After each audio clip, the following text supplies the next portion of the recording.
Tobago updates. Good morning, Tobago. Good morning and welcome viewers to GMT. Good morning, Tobago.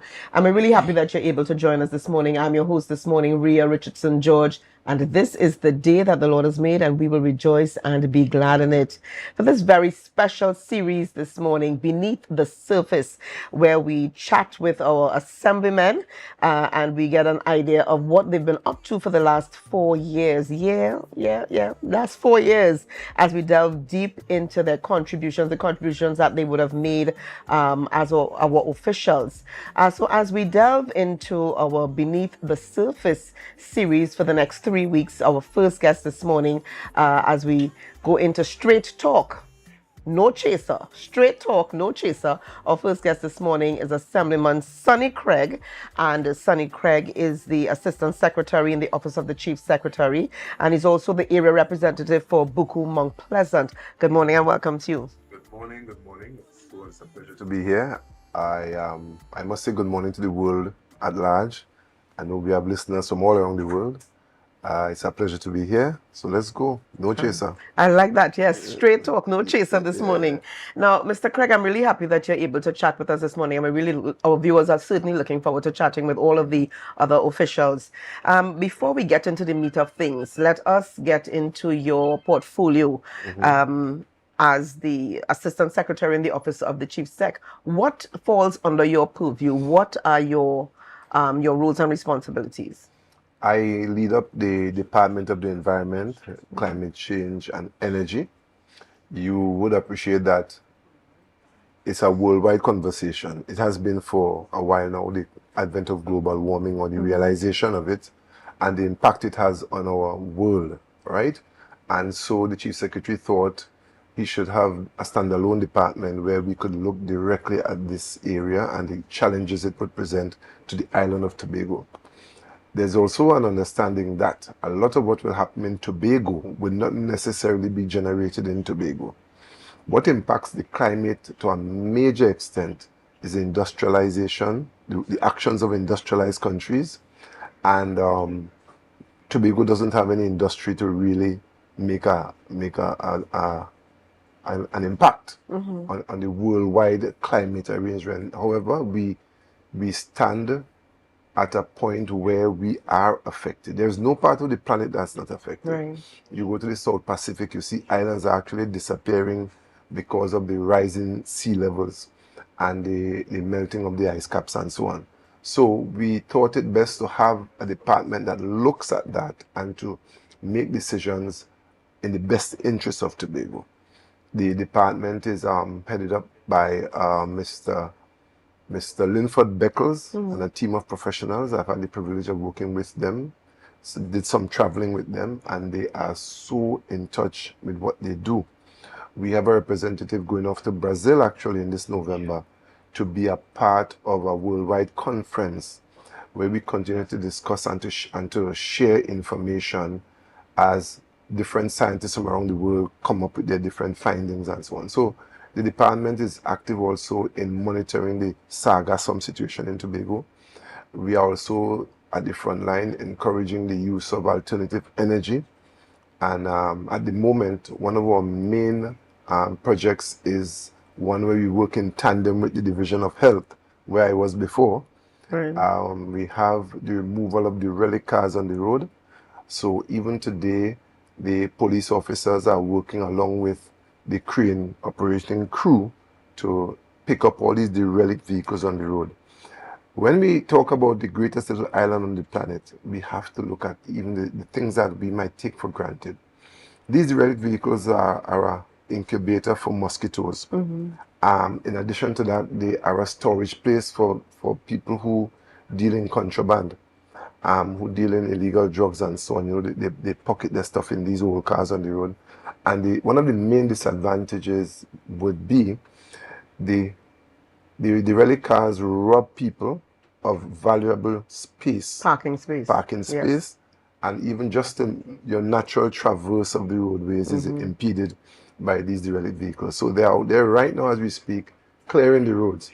And we began the conversation on this maybe about a year ago.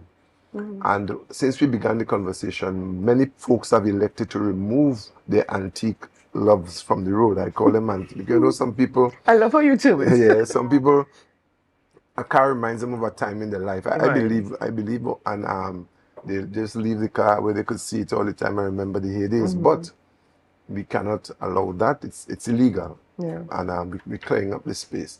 That's one of the major projects we're dealing with now. We also have on board Miss Melanie Trim. She's now Mrs. Trim. Mrs. Trim, if you're listening, her surname gives me a challenge, her new surname, but we'll work with that. So Mrs. Trim is a point person between the mega energy companies in Trinidad and whatever we have in Tobago. Alternative energy is a specialty. We have solar panels set up in schools such as Speyside High. We have a lot of pilot projects happening, but the intention over time is to minimize the use or dependence on fossil fuel, and the THA is beginning with some of our institutions to do certain tests. We're testing at Methodist, Scarborough Methodist Primary School. We have a setup at Speyside High, among others. And so we're pressing forward, and coming out of the private sector, I am guilty of wanting things to go a lot quicker. Yeah. I was going to ask, are you satisfied at the rate, the rate at which things are progressing or have been progressing or moving?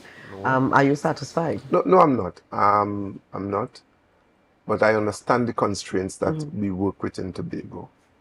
We have legislative constraints, we have financial constraints, and so when I'm in the room and we have the conversations as an executive, we know where our challenges are, and we are so happy to be able to work with partners who understand and who respect our view on issues.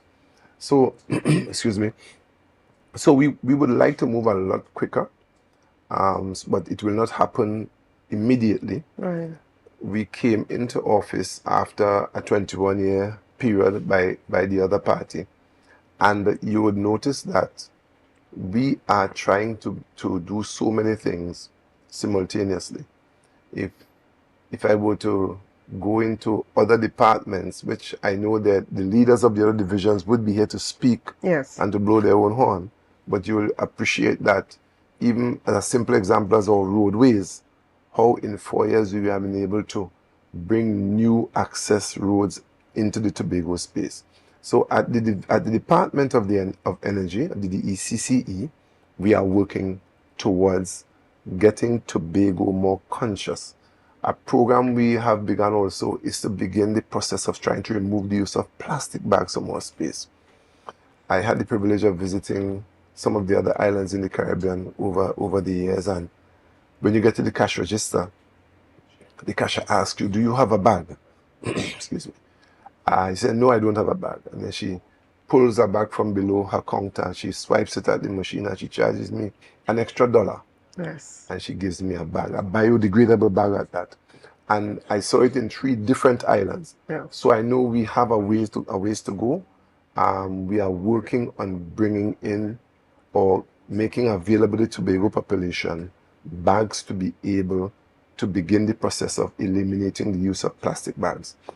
We understand that this move is going to impact somebody in business, because there are people who hinge their business on these small things as supplying bags. Right. So then we are working in partnership with the chamber, because most of the persons who do retail are members of the chamber.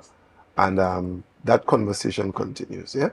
Okay. Yeah. And I'm happy that you shared in terms of your portfolio and what falls under your purview with our viewers this morning. Now, looking back, based on what you said, what would you say is one area that you feel that you have made significant inroads in? Now, you mentioned the environment.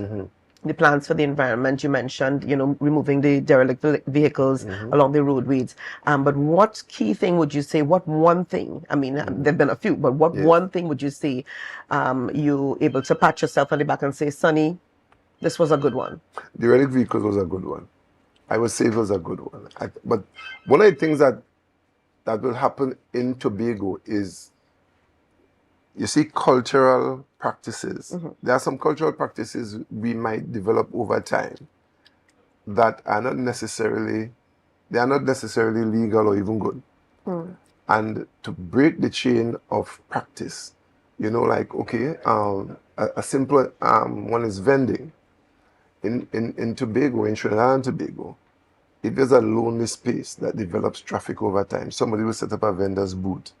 And if the person isn't reminded, they will set up and even take out a loan in the bank and depend on this space to keep their loans serviced. And the day somebody reminds them that, hey, vending is not allowed here, then whoever says that is considered to be the enemy. Yes. Right? And so persons leaving certain things on the roadside, it just comes across as normal after time. But it's not normal, it's wrong. And I'm happy to have We've adjusted. I'm happy to be the voice that is seeking and has begun the process of making a change in this particular area. Over the 4 years, there are things that would touch people's lives, but they might not be as significant per se as a highway, constructing a highway or building a new building. All right, so as we go through the conversation, I made a list of things that I've done here. Yeah. And you'll be able to share with us a little bit later on in the program, definitely. Yes. So, but as far as the department of the DECC is concerned, I think the clearing up of the relic vehicles on the road might be one of the major things that I've gotten done since I've been in the office. All right. Now, if you could, because we're chatting this morning, this is all beneath the surface, and we're talking year 4. If you could pick one moment from this term that you feel defined you as a leader, what would it be and why? From this particular term, or the 4-year term? Yeah, the 4-year term. So, I never thought about that before, because I go to work every day seeking to make a difference, right? I would say in seeking to lead my constituents towards a path to success. This is not something you could look at and see a milestone or a plaque laid anywhere. In my district, I was able to revitalize the fishing facility at Buku. It was down for a long time, getting chopping boards back in there, get their showers back up, get the whole place cleaned in collaboration with the Division of Agriculture. We were able to get that back up. The training school that the Japanese gave us years ago, we were able to refurbish it and have it back up and ready to serve the public again. One of the things that people clamored for is to have better access to the Buku Public Cemetery. Now, I say Buku Public Cemetery has to be the closest place to heaven. I feel it's somewhere close to the... Because let me tell you, people come from all over to bury their people at Buku. And the road was so awful coming into office that people fell walking to the actual gravesite. So we got that road rebuilt, and people are very happy for that. Interesting enough, I was actually there on Friday for a funeral. Yeah. And someone made a statement, had I known that the road was this good, I would have driven down. Yes, it's like that. So there are other things that I've done, like, for example, coming out of COVID, there was no Buku goat race, and there was Taste of Buku, which was my product. Right. And Taste of Buku was a success. Yeah, so in 2022, we were able to revitalize the goat race after the 2 years hiatus by COVID, right? The village council has come back on since, and they have continued to do the goat race. The social programs in my district, the demand for assistance continues. And so until the people of Buku, Mount Pleasant, and Canaan, because my district includes a larger part of Canaan. So let me say it correctly, even if the paper would say something different. Buku, Mount Pleasant, Canaan, my job will not be complete unless everyone has a shot at success. Yeah, and I believe every single person could succeed in life. There is a belief that, and it's a true saying, that you can't help everybody, but I believe everybody could get help. It might not be from me. Sometimes what my staff and I are really responsible for, in the absence of the ability to actually help someone, we have the responsibility to point you in a direction. I was reprimanded strongly, and in this work you get reprimanded a lot. Reprimanded to the point where people make the sign of the cross, they don't want to do it to you again. Sometimes you make a commitment to do something, and as simple as returning a phone call, you can't miss.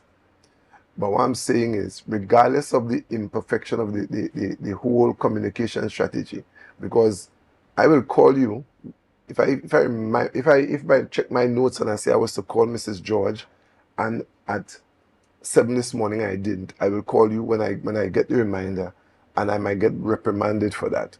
I'll take it. Let's go forward now. How can I help you? And we move forward. Every person can succeed. This assemblyman, if he cannot help you, he should be able to point you in a direction. In the direction. In a direction. And that's something I've held close. It would be interesting for you to sit in my office and hear what the real life is like in Tobago. There are a lot of things happening in Tobago, especially on the social battlefield, that the average person might not be privy to. So we have a lot of work to do to really say that this is my legacy, or this is what I've done. Okay. Coming into 4 years post a PNM regime, where persons have adopted a modus operandi for their own survival that is not necessarily the best. We have to do some unlearning and try to show people a better way, a more empowered way to get ahead in life. All right. Well, thank you so much. We're going to take a break at this time. We will take a break at this time. Remember, viewers, we are here. It is beneath the surface. Straight talk, no chaser. Join us just after this break. Let's go, go. It's a brand new morning. Rise up to a brand new dawning. As the passion start to rise, the energy stronger. Viewers, welcome back to GMT this morning. Good morning, Tobago. And it is beneath the surface. Straight talk, no chaser. Our guest this morning, starting us off, Assemblyman Sonny Craig. And we've been chatting about his portfolio, the areas that fall under his purview. As we delve into, the 4-year period and what has happened, we're going to be chatting about how he performed. And of course, we'd love to hear him rate himself as a leader. And we'd love to, hear some of the goals and plans that he would have for the future. Assemblyman Craig, you've been in office for the last 4 years or so. How would you say you've changed personally and professionally? We'd like to get your thoughts in terms of your role. How have you changed? Or have you changed? I should ask, have you changed? Do you think I've changed? I mean, you know me since the travel babies. You taught my children. I may be a little bit biased, but you tell our viewers this morning. Yeah, I every experience in life changes you. It changes you to become hopefully a better person. Some people become angry based on their experiences. Some become. I became a more thankful person. Because from the time the elections came down, and I realized that in the first instance I won by 2 votes. Not just the 2 votes, but when I heard the stories behind those 2 votes, there were people who caught planes coming out of Trinidad, had people waiting in Crown Point to take them to the polling station, landed in Crown Point at 5:45, got there by 5 to 6 and voted. That is one. There are people who were just lying on the road and just disenchanted with the politics, and somebody said, "Boy, give Mr. Craig a chance." And when you look at, I could point out about maybe 15 different instances, people coming to me over the years and telling me, it just impressed on me so strongly. I need to be thankful for the opportunity, and that experience has made me more.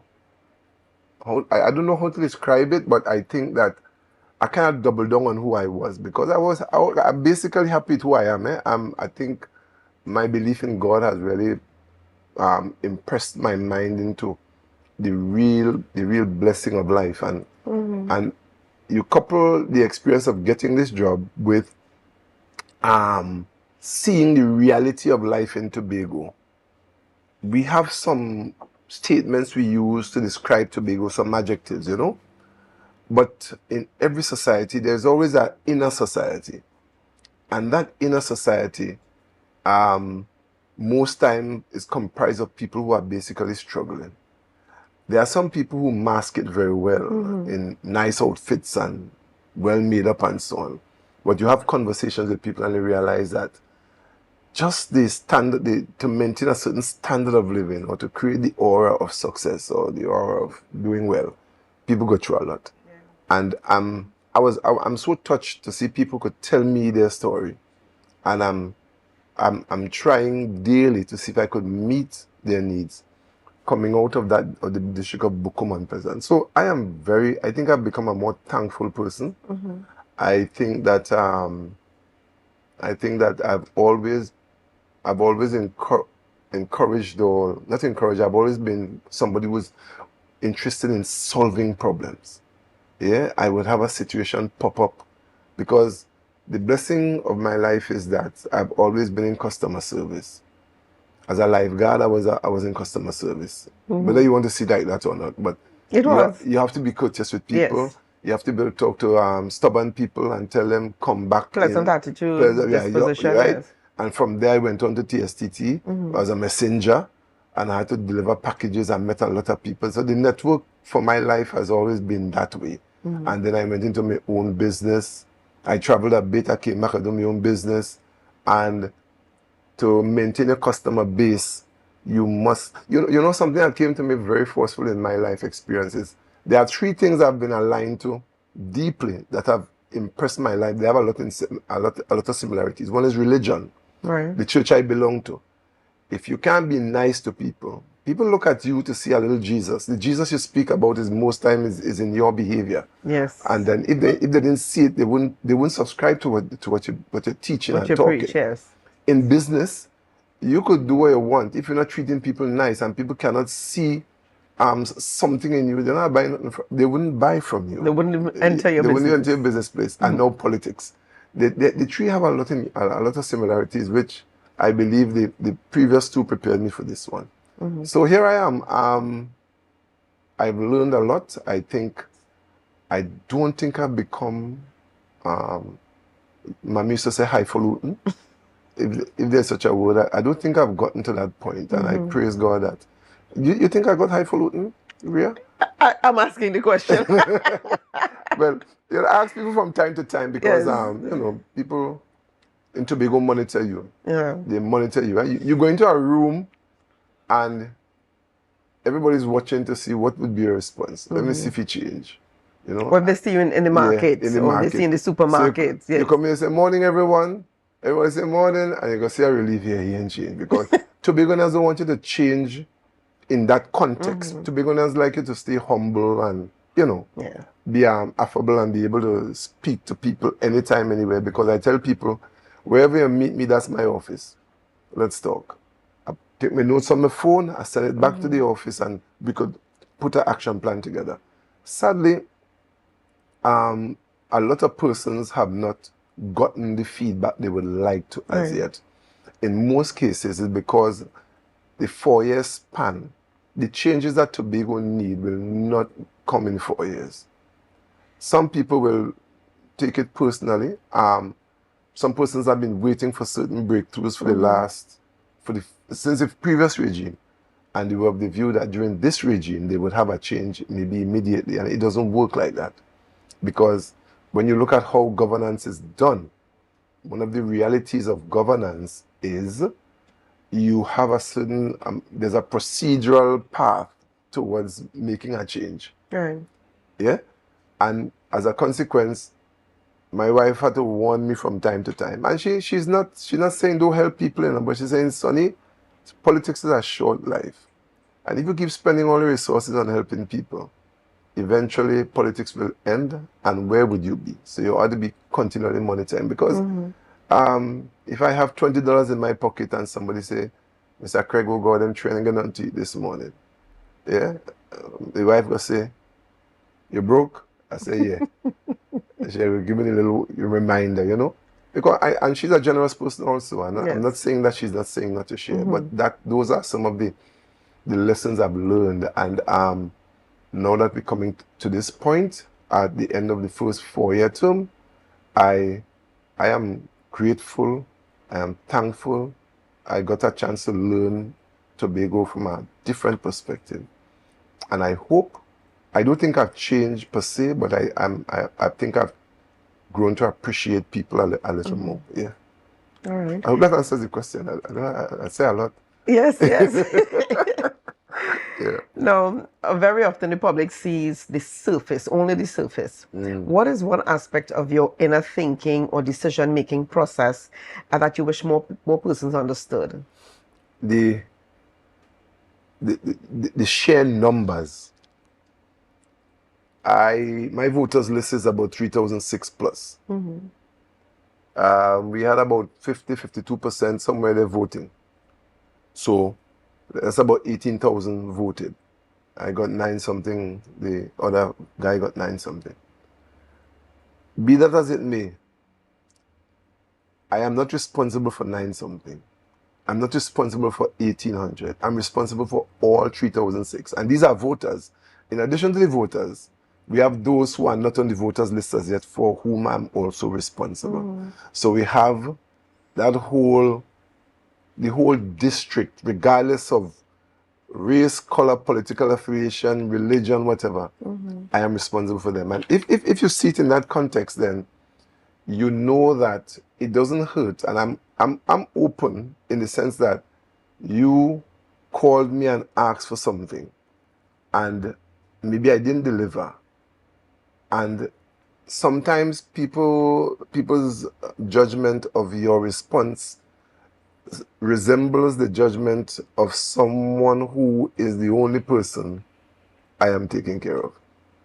And I'm saying that it is not because of anything personal or because of any kind of bad blood, or because I know your whole family has a certain belief system, you know.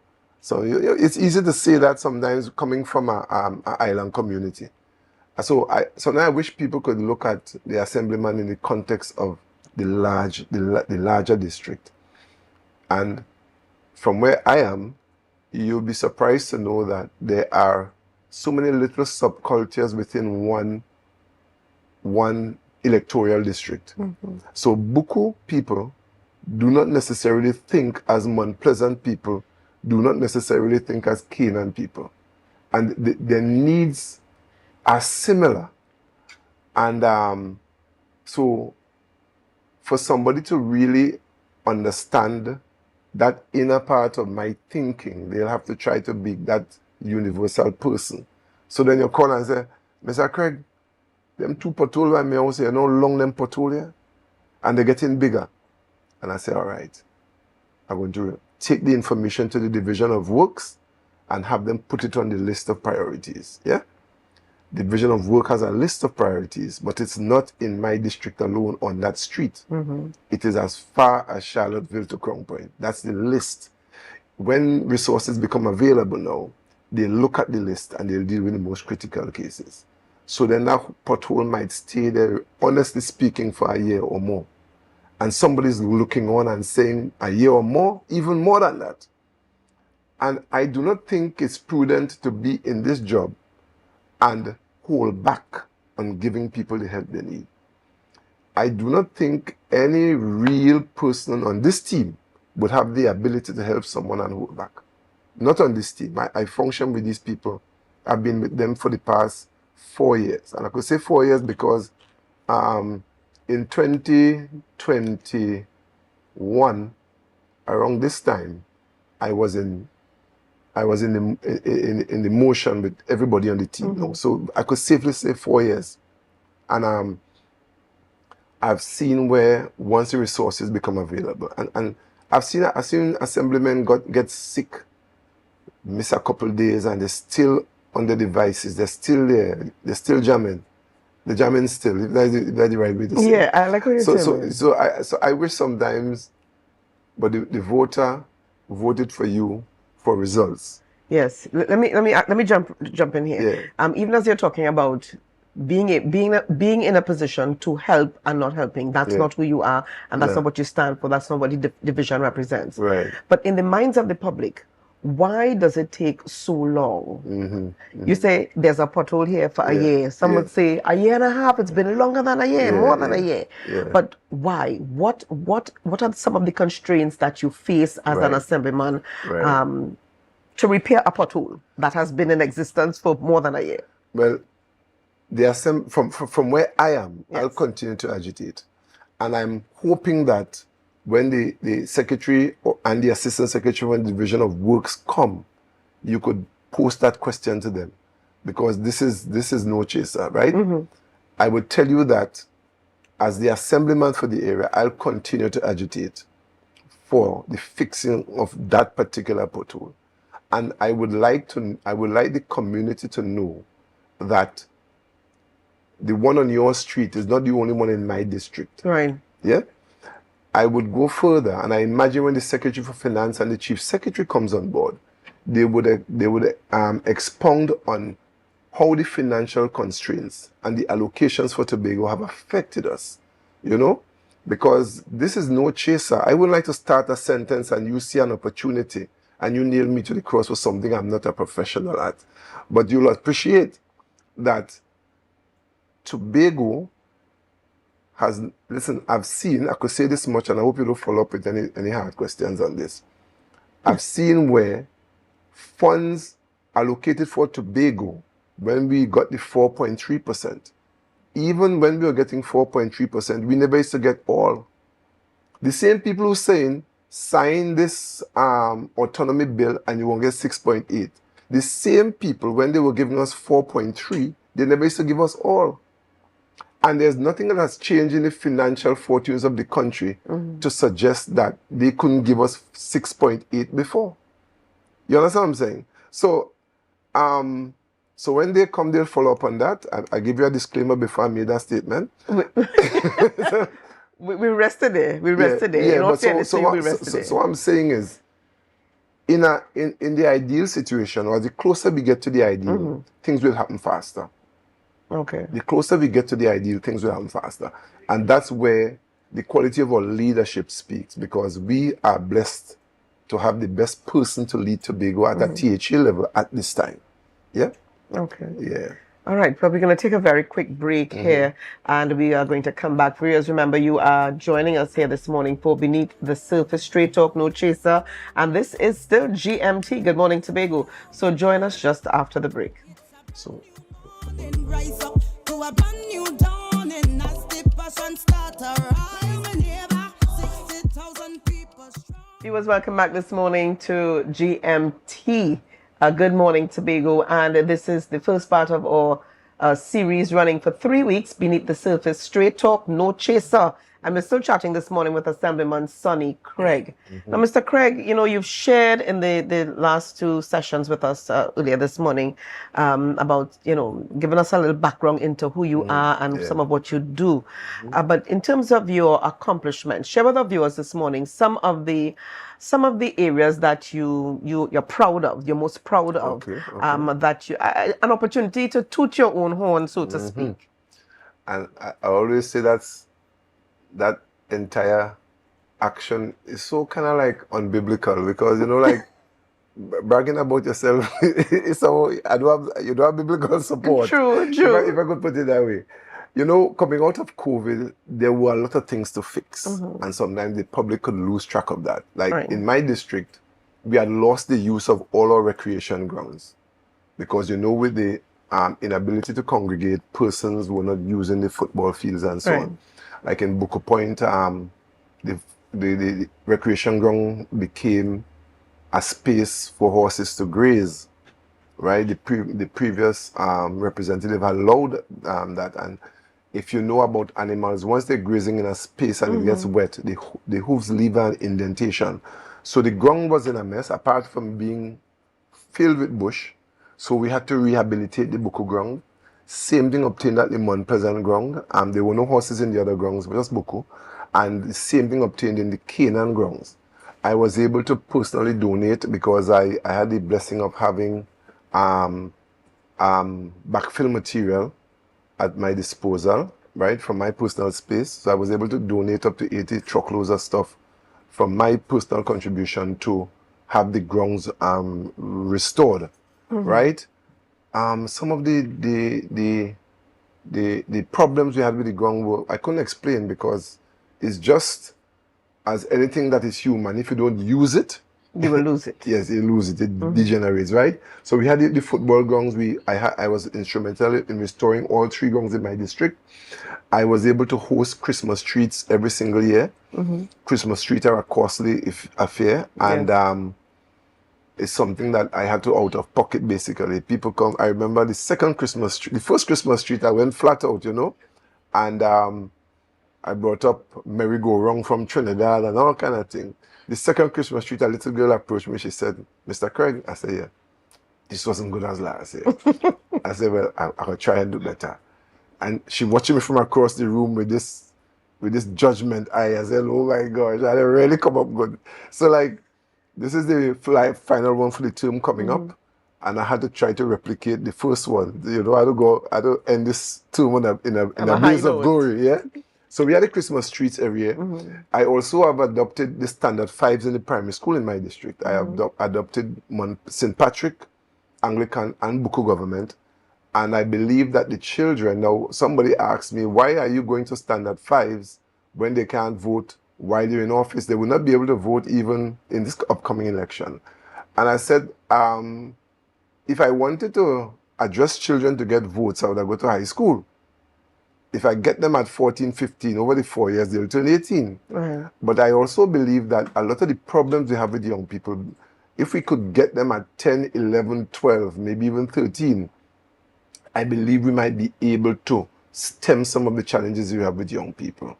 Because I've had a good run in my church, teaching children. We call them juniors and early teens. Right. And so I chose to spend time with them. When I pop in, trying to help them motivation. One of the first questions I ask them is, could all the bright children raise your hand, right? And you'll be surprised to see some of the children are convinced that they are not bright. So they do not raise They their do not hand. raise their hand. And the bright ones, oh God, they're stretching. Confidence is everything. Confidence. And I have to say, I'll put down all the hands and talk to them and say, do that again. All the bright children raise their hand. And you get more hands. Sometimes you still get hesitance, but you get all the hands. And I have to remind them that everybody might not be skilled in the same area. I said, sometimes I said, the best footballers raise your hand, and some of the same children who are not bright put up their hand as footballers.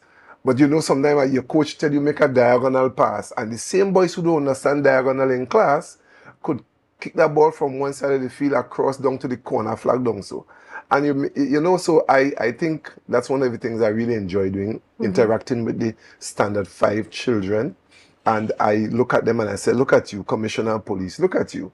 You'll be a movie producer. That's right. And I talk to them, and I really enjoy that part of the journey. That's something I'm doing. There are street lights that have been installed in certain dark spots in the district. All have not been done. This is another area where financial constraints are a challenge. But if you have areas in your district that are regularly traversed and the area is just dark, it's unsafe, you give that information to your area representative, and they would agitate to get those areas lit. So we got some spaces lit in my district during my tenure. The standard 5-minute right, we did some repairs. The road that was installed in Friendship, I would let you know that when the Tobago Carnival conversation came up in the very first year, I was imagining what this carnival could look like, and I'm seeing there was a strong Canaan Bonner called Crum Point part to the conversation, which to me suggested that the average person who is not a carnival person might be impeded. So I suggested in the room at the time, I said, listen, if people live on one side of the village, on both sides of the village, if they cannot access the main thoroughfare, we would have a challenge. The conversation, which has been the case. Hence, the conversation went to the Friendship link road that we now have. And there is also plans afoot to put another road on the other side of the village, which would take you through from the Bonaccord development area, Yes. down at where Jacob Seafood is down there, that will come all the way up through Canaan. So Canaan, as it grows, we are putting, I'm a part of the conversation to put these relief facilities in place. So we had a seedling distribution this year, and that was around Corpus Christi time. We gave away free seedlings to encourage persons to plant. Last night I was telling somebody, I wonder if hurricane could dig provision. Now, why I'm saying that is I'm looking at Jamaica, and I'm looking at their situation with food. And my father taught me that during flora, they were able to dig cassava, even if because cassava is a very fragile stick, you know. Even if the hurricane were to break off all the bush on top, you still have food underground. And Tobago is a place traditionally known for provision and the kind of food, the hardy crops we plant. Point to note, if you look at the breadfruit trees and so on, in the worst hurricane, it can't take all. I don't think it could take all. And if every island in the Caribbean concentrates on planting to the extent that should there be a natural disaster, we have something to fall back on. We might be able to dig some provision. We know we have some potatoes somewhere here. So I'm trying to encourage people in my district to plant. And you notice that I know the whole of Tobago listening. I think the whole of Tobago need to think this one through.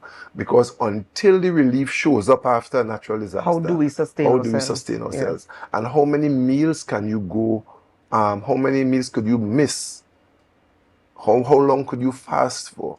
Before hunger steps in.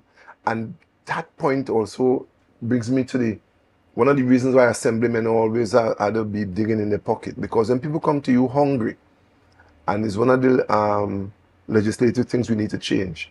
Somebody comes to you hungry. There are social programs to assist hungry people. By the time you could send a hungry man from your district office, send him to the Division of Health. Actually, he came to you at 2, 3 in the afternoon, maybe 4. So he can't go up there till tomorrow. Then he goes up and he signs up. He needs to answer some questions because everybody not as honest as you would think. Right. That's the reality. And by the time he leaves your office hungry, he goes home hungry, he wakes up hungry, and he goes to apply for the assistance hungry. And by the time he applies, the investigations are happening. In most cases, if not all, the assemblyman has to feed that person before they leave the office. And so during my 4 year, I am confident I've been instrumental in giving out maybe almost 1,000 hampers. Hampers are a regular part of assemblyman life. And depending on how people see you, because this is Tobago, your distribution goes across district lines. Yes. Because I'm a Craig, I'm a Lekito person. Originally, my mother and father are Grant and Craig. So you're not limited to I'm not limited to Bukuman person. There are times I have to tell people, if I have to give you what you desire, it depletes my resources to take care of the people in my district. And there's another time where, especially as being, look like Canaan and Bonaccord, the politics and the district line separated Canaan and Bonaccord, but not see. Member of Parliament, Mr. Joel Sampson. Yes. He's taking care of a lot of Canaan people. Yeah. Because Canaan Bonaccord, I am taking care of a lot of Bonaccord people. So, hamper distribution is a major part of what we do. And that is until we have a social network that could really just catch people as soon as you ask. There we have hampers waiting because, oh gosh, my dear, everybody not above board. So you have to do some investigation before you just give away state funds. All right. In the interest of time, because we still have a few more questions here for you, but very quickly here, we recognize that you have offered yourself as a nominee for the upcoming election. Well, in fact, as a nominee. Yes. Should you not be successful? Should you not be successful? Yeah. What sort of legacy would you like to leave behind? What have you not completed that you want the opportunity to complete? What are your thoughts? Sonny, thinking to yourself, Sonny, if you don't get through with this boy, what next? I think my legacy would be that I went into politics. I spent 4 years, and I left with my integrity. I left with my integrity, and I left an example for somebody else who's interested in politics. Politics, you get a chance to be close to a lot of tempting things. And I could say tempting people too. Yeah? Honesty, speak. Yeah, and I think there are times when the job has gotten a bit frustrating, that there are things that you want to speak out, and that will stay in my head. The words you want to use, the things you want to say to shake the system, you know what I mean? And this is not, and this has nothing to do with my teammates. This is just, there are things that could provoke you, and there are things that could tempt you, and to maintain after the 4 years that another person could look at me and say, that branding they put on politicians, that they are dishonest, womanizers, thief. I have survived that, and I hope that I left an example for somebody else, right? Because I believe the leadership of people is a sacred responsibility. It is not just about legislation and administration and how much you know the law and all those things. I mean, those things are very important tools to have. Yes. But you're dealing with people, and people need to be taken care of with special hands. Yeah, and I think that I'm going to, if God didn't give me a second term, I would be comfortable that I left a good mark in the THA. I feel somebody gonna miss me in the THA if I didn't go back. Now, with the elections pending, how will you build trust or rebuild trust among Tobagonians who might feel disappointed or skeptical about the party? Yeah, politics? I think do I have the ability to tell people, to explain to people what the reality of the journey is? As I said earlier, the reality of the journey, like I tell my staff, I have field officers, and I tell them, I say, listen, let me know the persons who are angry, who are disenchanted. I want to know them. There are some persons who would tell my district staff, tell Mr. Craig hello, and that is enough. There are some people who say, I want to see Mr. Craig. I have a situation. All right? And there are some people who, once they see you at the gate, because of their political tribalism, they might even want your staff to talk to them. And that's the reality of the journey. And I wish people could see that their situation is not hopeless because they did not get the answer they wanted when they thought they wanted. I've gone through some things in life where sometimes, I remember when I was in TSTT, sometimes my back pay is to pay, and I want to pay a bill. And the negotiation going on. And there was a man named Lyle Townsend used to say, hate me now and love me later, I'm not taking no 4%. And by the time Christmas passed, you didn't get the money to buy the new fridge, and you're vexed with Townsend, and in February they settled with 7%. And you said to yourself, sometimes in life, you don't Hate get it. me now, but love me later. Sometimes in life, you don't get the answers you want at the time you want. It doesn't mean that it's a hopeless situation. I tell my people, let's continue the conversation. So, there are sometimes like people need help with surgeries and so on. And those are things with a time clock attached. Very time sensitive. Yeah, time sensitive. So I would work with Nurse Nicholson and the Division of Health and agitate for them to get a little support and so on and make sure it's successful. I've not heard of there's one case I heard where a child passed on and the grandmother was angry with me. I think she was angry because her job, she linked a lot of things that had nothing to do with child surgery, but if I talk too long, somebody might figure out. So let me Okay. stay on the safe side. On the side of caution. But what I'm saying is, the people in my district, they have they have a reliable assemblyman, and there are those who would not support that statement, but I am open continually to conversation, and I am open to guaranteeing them that I'm going to point them in the right direction. Okay. And I want them to understand that they could succeed in life. Whatever challenges they have today need not define them. Success is still an option. Yeah, and Okay. that's what I'm saying it. Yeah. All right, very quickly, as we're wrapping up. Yeah.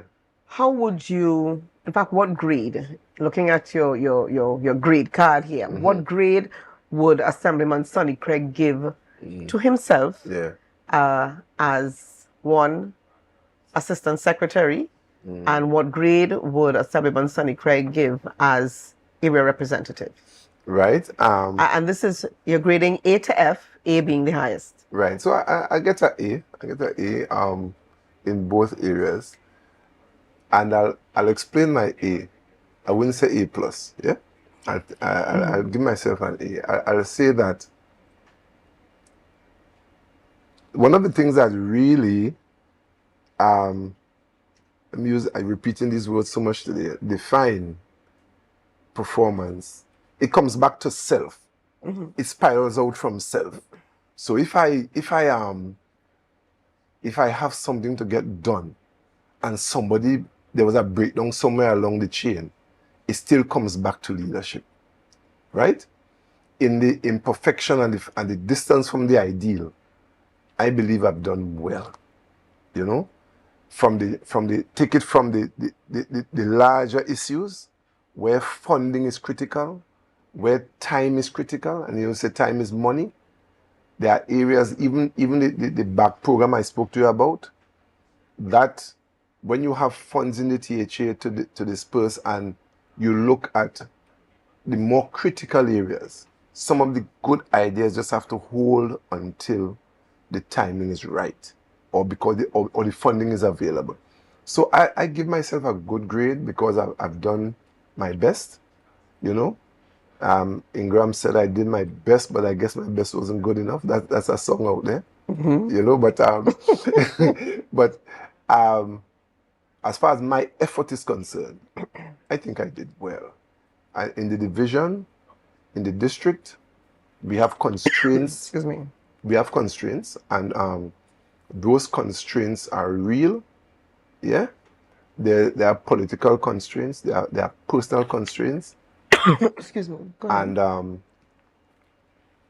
as a leader, I cannot rightly just say I'm part of a team. Put it that way. Yes. I'm part of a team, and if anybody falls down on the team, then the entire team could fall. A chain is no stronger than its weakest link. So my heart is at an A. In my second term, I would love to do an A plus, A high, A excellent, because that's where my heart is. Right. Let me just share very quickly here with what's happening on the live. Alberto JN says, well discussion. Hugh Broom says, wish you a second term to continue with your great job. And Hugh Broom also says he will be successful. All right, Hugh, I claim that in Jesus' name. Yeah. All right. Well, thank you so much for chatting with us this morning, Assemblyman Sonny Craig. Viewers, this was Beneath the Surface, straight talk, no chaser. We continue tomorrow till the end of the week. In fact, we're going for 3 weeks as we chat with all of the assemblymen and assistant secretaries and assistant secretaries and councillors alike as we delve a little bit more into their background, you know, some of what they are most proud of, some of the accomplishments, and some of their goals should they be successful moving forward. So we want to thank you for joining us today. Have a really great day. We will see you tomorrow, God willing. Be blessed. Bye-bye.